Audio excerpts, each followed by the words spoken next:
నమో తస్స భగవతో అర్హతో సమ్మా సంబుద్ధస్స.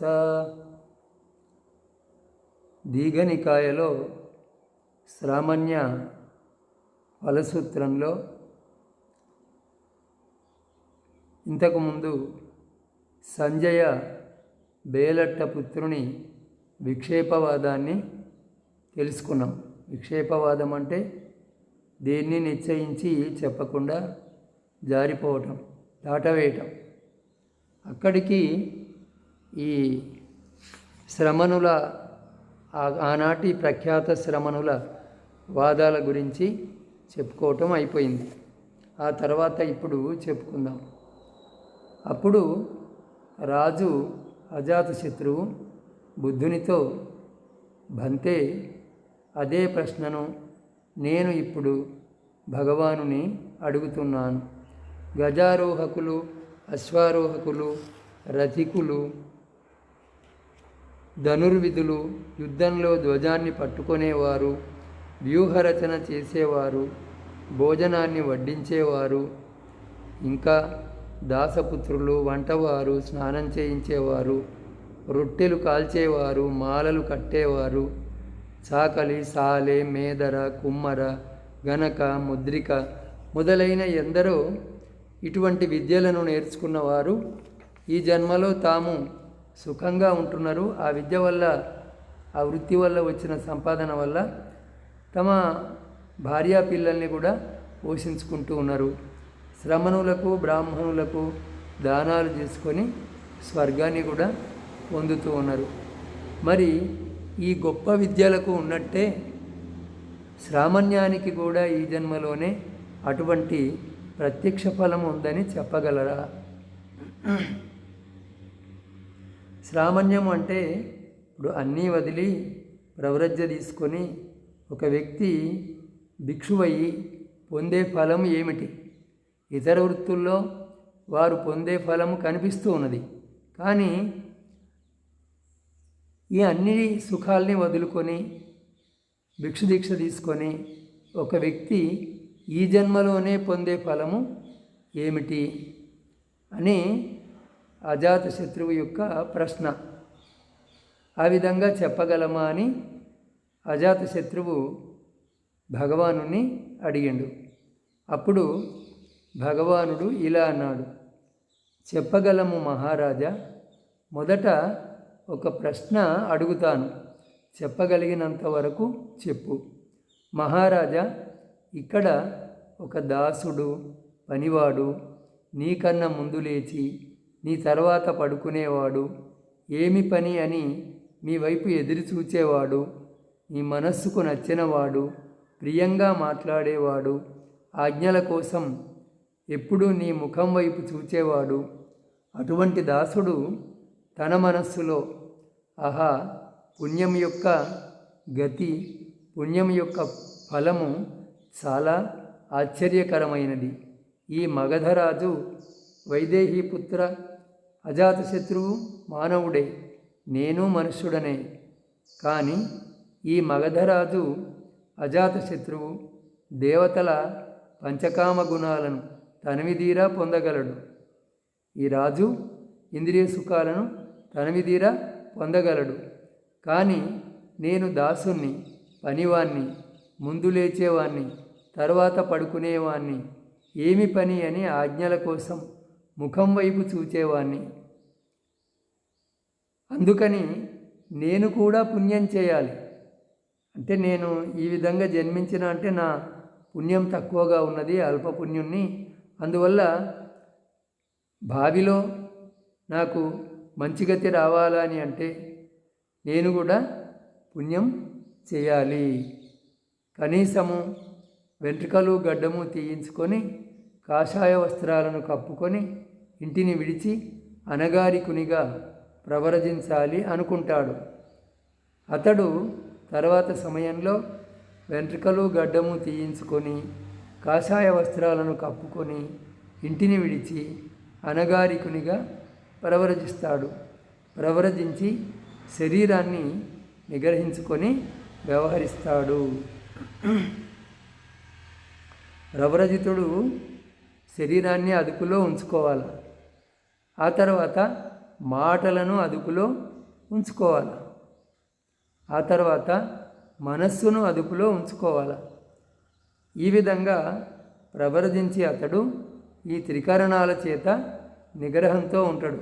శరీరము, మాట, మనస్సు. అన్నపాన వస్త్రాలతో సంతుష్టుడై, తినడానికి ఇంత తిండి, తాగడానికి నీరు, కట్టడానికి వస్త్రం ఉంటే చాలు అని వాటితో తృప్తిని కలిగి ఏకాంతంలో ఆనందిస్తాడు.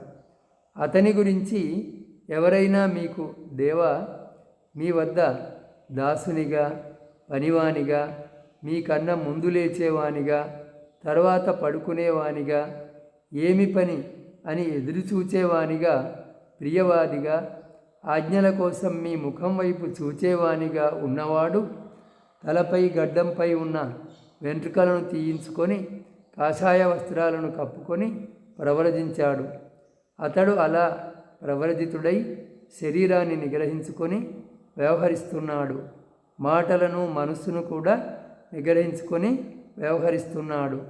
అన్నపాన వస్త్రాలతో సంతృప్తుడై ఏకాంతంలో ఆనందిస్తున్నాడు అని చెబుతాడు. అతడు అలా చెప్పినప్పుడు నీవు ఓయి, అతడు మరలా దాసుడు, పనివాడు, ముందు లేచేవాడు, తర్వాత పడుకునేవాడు, ఏమి పని అని ఎదురు చూచేవాడు, ప్రియవాది, ఆజ్ఞల కోసం ముఖం వైపు చూచేవాడు కావాలి అని అంటావా? ఇది అంతా సులభంగానే అర్థమవుతుంది కదా. అప్పుడు బుద్ధుడు ఏమన్నాడంటే అజాతశత్రువుతో, నీకు నచ్చిన విధంగా నీ దగ్గర సేవ చేసేటువంటి ఒక దాసుడు మీ యొక్క సుఖాల్ని చూసి, ఒక రాజు ఇన్ని భోగాల్ని అనుభవిస్తూ ఉన్నాడు, నాకేమున్నది, నేను దాసుని, ఎప్పుడూ రాజు యొక్క సేవలోనే ఉండాలా, నేను కూడా పుణ్యం చేసుకుంటే భవిష్యత్తులో సుఖకరమైన జన్మ వస్తుంది అనే ఆలోచనతో అతడు తల వెంట్రుకలను గడ్డాన్ని దీయించుకొని కాషాయ వస్త్రాలను కప్పుకొని ప్రవ్రజ్య తీసుకుంటాడు. అప్పుడు ప్రవ్రజ్య తీసుకొని ఈ శరీరాన్ని, మాటలను, మనస్సును నిగ్రహించుకొని వ్యవహరిస్తూ ఉంటాడు. అతన్ని చూచిన ఒకడు మీ వద్దకు వచ్చి, దేవా, మీ వద్ద సేవకుడుగా ఉన్నవాడు ఇప్పుడు ప్రవ్రజ్య తీసుకొని ఈ శరీరాన్ని, మాటలను, మనస్సును అదుపులో ఉంచుకొని సాధనలో ఏకాంతంలో ఆనందిస్తున్నాడు అని చెబితే నీవు మళ్ళీ అతన్ని సేవకుడు కావాలి అని అంటవా అని అడిగిండు ఈ రాజును బుద్ధుడు. అప్పుడు రాజు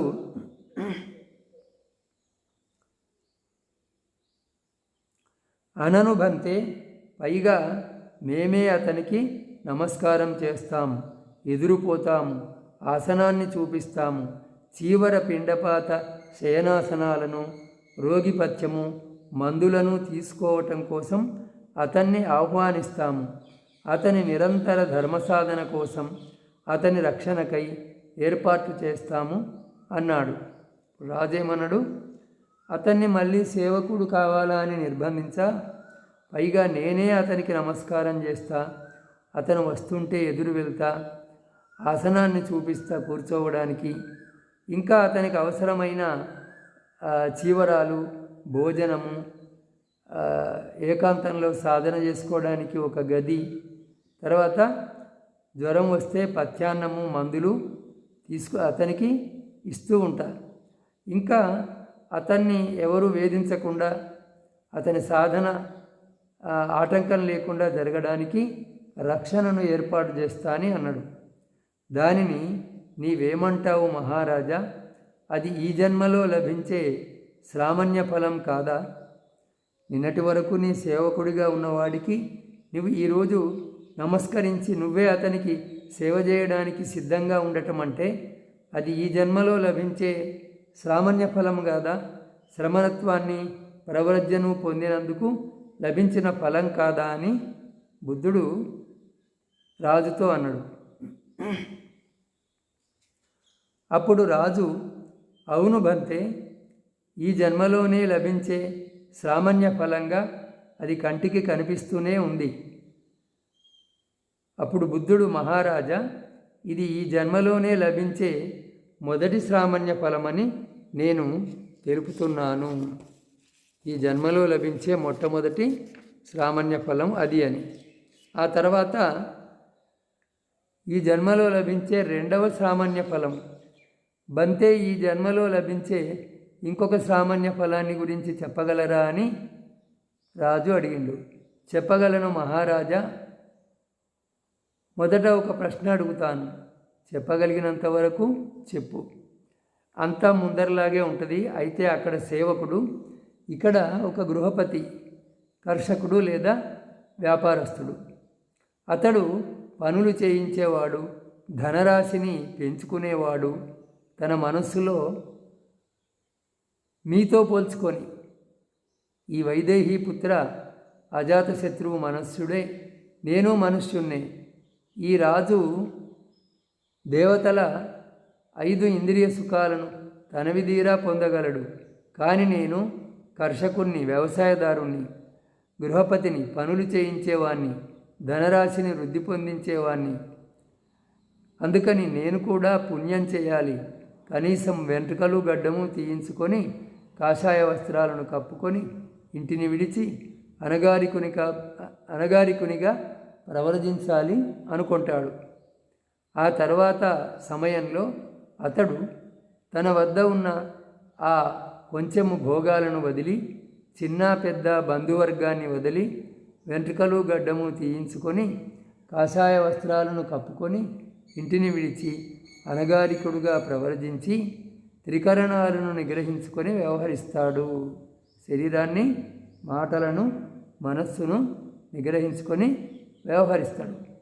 అప్పుడు ఏకాంతంలో సాధన చేసుకుంటూ ఉంటాడు. అతని గురించి ఇతరులు, నీకు దేవ, మొన్నటి వరకు కర్షకునిగా, గృహపతిగా, పనులు చేయించేవానిగా ఉన్నటువంటి వాడు ఇప్పుడు ప్రవృత్తి తీసుకొని ఏకాంతంలో కేవలము అనవస్త్రాలతో తృప్తిపడుతూ సాధన చేసుకుంటూ ఉన్నాడు, త్రికరణాలపై నిగ్రహాన్ని కలిగి ఉన్నాడు అని మీతో చెప్పినప్పుడు మీరు మళ్ళీ అతన్ని కర్షకుడు కావాలి అని అంటారా అని అంటే, రాజు, నేను అలా అనను. పైగా నేనే అతనికి నమస్కారం చేస్తా, అతనికి అవసరమైన వస్తువులన్నింటినీ ఇస్తా, అతని ధర్మసాధన కోసం అతనికి రక్షణను ఏర్పాటు చేస్తా అంటాడు. అప్పుడు బుద్ధుడు, ఇది ఈ జన్మలో లభించే సామాన్య ఫలం కాదా అన్నాడు. అవును బంతే, ఇది కంటికి కనిపిస్తూనే ఉంది. ఇది ఈ జన్మలో లభించే రెండవ సామాన్య ఫలమని నేను ఒప్పుకుంటున్నా. అయితే ఇంకా ఇంతకంటే ఉత్తమమైన సామాన్య ఫలాన్ని చెప్పగలమా అన్నాడు రాజు. చెప్పవచ్చు మహారాజా.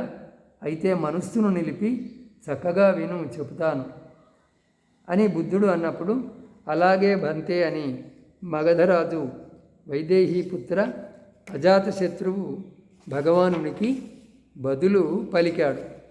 భగవానుడు ఇలా అన్నాడు, మహారాజా, తథాగతుడు, అర్హతుడు, సమ్మా సంబుద్ధుడు, విద్యా ఆచరణ కలవాడు, సుగతుడు, లోకాలన్నీ తెలిసినవాడు, సాటిలేనివాడు, మానవులను నిగ్రహించే సారథి, దేవమానవులకు గురువు, బుద్ధ భగవానుడు లోకంలో పుడతాడు.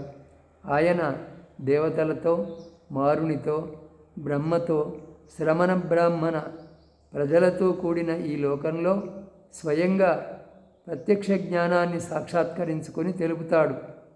ఆయన ఆదిలో శుభాన్ని కలిగించేది, మధ్యలోనూ కళ్యాణకరమైనటువంటిది, అంతంలోనూ కళ్యాణాన్ని, శుభాన్ని కలిగించేది అయినటువంటి ధమ్మాన్ని అర్థసహితంగా, అక్షరసహితంగా ఉపదేశిస్తాడు. కేవల పరిపూర్ణము, పరిశుద్ధము అయిన బ్రహ్మచర్యాన్ని ప్రకాశింపజేస్తాడు. అప్పుడు గృహపతియో, గృహపతి పుత్రుడో లేదా ఇతర కులంలో పుట్టినవాడో ఆ ధమ్మాన్ని వింటాడు. విని తథాగతుని పట్ల శ్రద్ధను పొందుతాడు. అతడు ఆ శ్రద్ధాలాభాన్ని పొంది ఇలా ఆలోచిస్తాడు: గృహవాసము కష్టాలతో ఉన్న ధూళి మార్గము, ప్రవ్రజ్య బట్టబయలు. ఇంటిలో ఉంటూ పూర్తిగా పరిపూర్ణమైన, పూర్తిగా పరిశుద్ధమైన తెల్లని శంఖం వంటి బ్రహ్మచర్యాన్ని పాటించటం సులభం కాదు.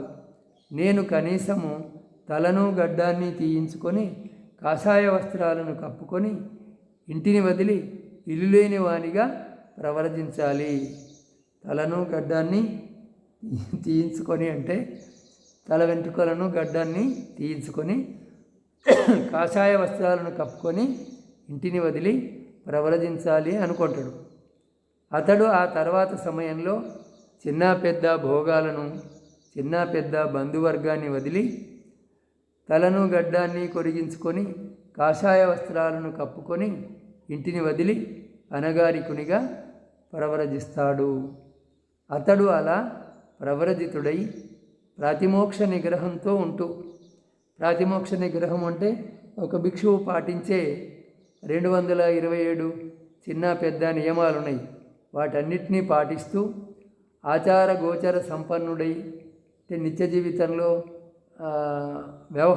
నిత్య జీవిత వ్యవహారంలో నిగ్రహపరుడై, అతి చిన్న దోషంలో కూడా భయాన్ని చూచేవాడై, శిక్షాపదాలను నేర్చుకునేవాడై, శారీరక కర్మ, వాచిక కర్మ, మనోకర్మలలో కుశలాన్ని పొందినవాడై, అంటే శరీరంతో, మాటతో, మనస్సుతో కుశల కర్మలను చేసేవాడై, పరిశుద్ధమైన ఆజీవ శీలం కలవాడై. ఆజీవిక అంటే బతకడానికి అనుసరించే వృత్తి. ఒక భిక్షువు భిక్ష మీద మాత్రమే జీవించాలా, ఆస్తులను కూడబెట్టుకోకూడదు. అది భిక్షువు కోసము పరిశుద్ధమైనటువంటి జీవిక. ఆ విధంగా పరిశుద్ధమైన ఆజీవశీలం కలవాడై, ఇంద్రియ ద్వారాలను నిగ్రహించిన వాడై, ఈ చెవి, చర్మము, కన్ను, నాలుక, ముక్కు, ఈ ఇంద్రియ ద్వారాలను నిగ్రహించిన వాడై, ఎందుకంటే బయటి ప్రపంచము ఈ ఇంద్రియ ద్వారాల నుంచే లోపలికి వస్తుంది. ఆ లోపలికి రావటం వల్ల మనసు చలనమవుతుంది, వాటిని సంపాదించుకోవడానికి ప్రయత్నిస్తుంది. ఇంకా ఆ తర్వాత సంసారం అంతా మొదలవుతుంది. ఆ విధంగా జరగకుండా ఆ ఇంద్రియ ద్వారాలను మూయటము నేర్చిన వాడై, ఎరుకతో సమగ్రమైన తెలివి కలవాడై సంతృప్తితో ఉంటాడు అని.